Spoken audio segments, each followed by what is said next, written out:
சூலூர் சிறுமி கொலை.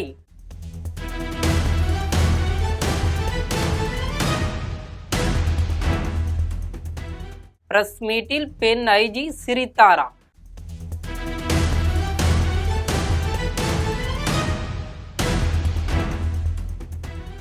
உண்மையில் நடந்தது என்ன? இது பற்றி ஜெம் தொலைக்காட்சி வாயிலாக விரிவாக பார்க்கலாம்.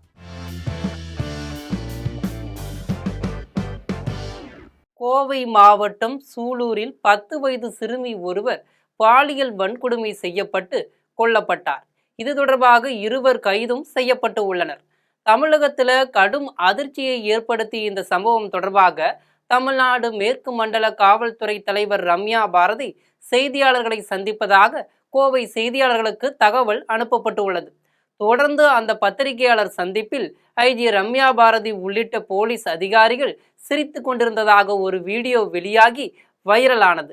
இதையடுத்து பொறுப்பற்ற போலீஸ் அதிகாரிகள் என்று சமூக ஊடகங்கள்ல ஏராளமானோர் விமர்சனமும் செய்திருந்தனர்.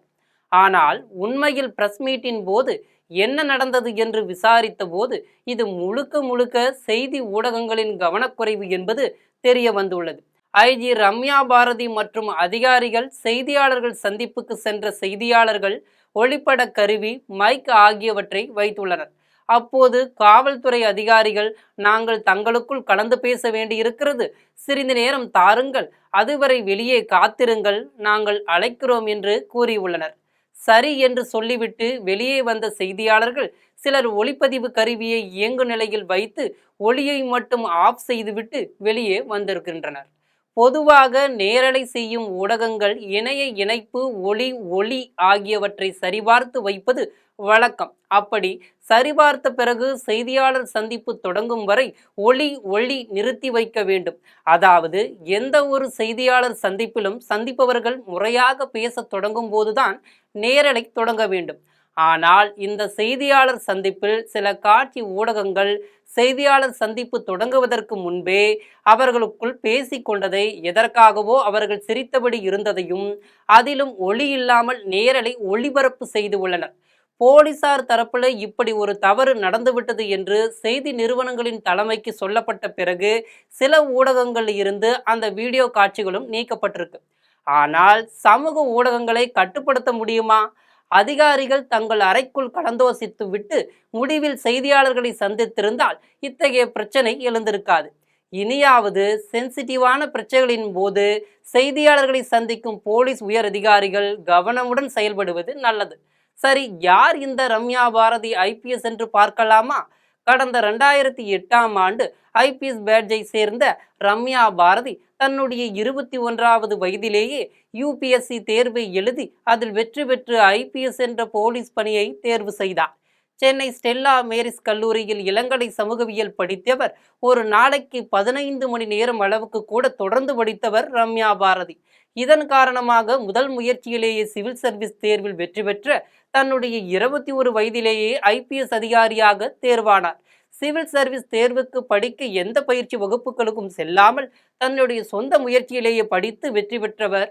இன்று சிவில் சர்வீஸ் தேர்வு எழுதும் நினைக்கும் ஏராளமான பெண்களுக்கு முன் மாதிரியாகவும் அதே நேரத்தில் பலருக்கு தனிப்பட்ட முறையில் பயிற்சி அளிப்பவருமான ரம்யா பாரதி இருக்கிறார்.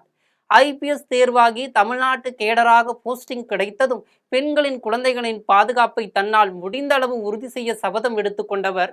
தொடக்கத்தில் அவர் பணியாற்றிய ஒசூர், கோவை மாவட்டங்களில் எல்லாம் பெண்கள் தங்களுக்கு இழைக்கப்பட்ட கொடுமைகளை காவல் நிலையம் வந்து சொல்ல தயங்கிய நிலையில் அவர்களின் வீட்டுக்கே சென்று விசாரித்து நீதியை பெற்றுக் கொடுத்தவர். வடசென்னை என்றாலே அதிக குற்றங்கள் நடைபெறும் இடம், குற்றவாளிகளின் புகலிடமாக திகழும் பகுதி என்ற பெயரை உடைக்கும் முயற்சியில் ஈடுபட்டார் ரம்யா பாரதி. வடசென்னையின் இணை ஆணையராக அவர் பொறுப்பேற்றதும் இரவில் சைக்கிள் எடுத்துக்கொண்டு தெரு தெருவாக மக்களின் சென்று பாதுகாப்பை உறுதி செய்தார். ஒரு பெண் ஐபிஎஸ் அதிகாரியாக அவர் இரவில் தனியாக ரோந்து சென்றது வடசென்னையை சேர்ந்த பெண்களுக்கு தங்களுடைய பாதுகாப்பை குறித்த நம்பிக்கையை பெற வைத்ததுன்னு தான் சொல்லணும். கோவை ஒசூர் சிறுமி வழக்கிலும் துரிதமாக செயல்பட்டு போலீசாரை துரிதப்படுத்தி 10 மணி நேரத்திற்குள்ள குற்றவாளிகளை கைது செய்து விட்டார்.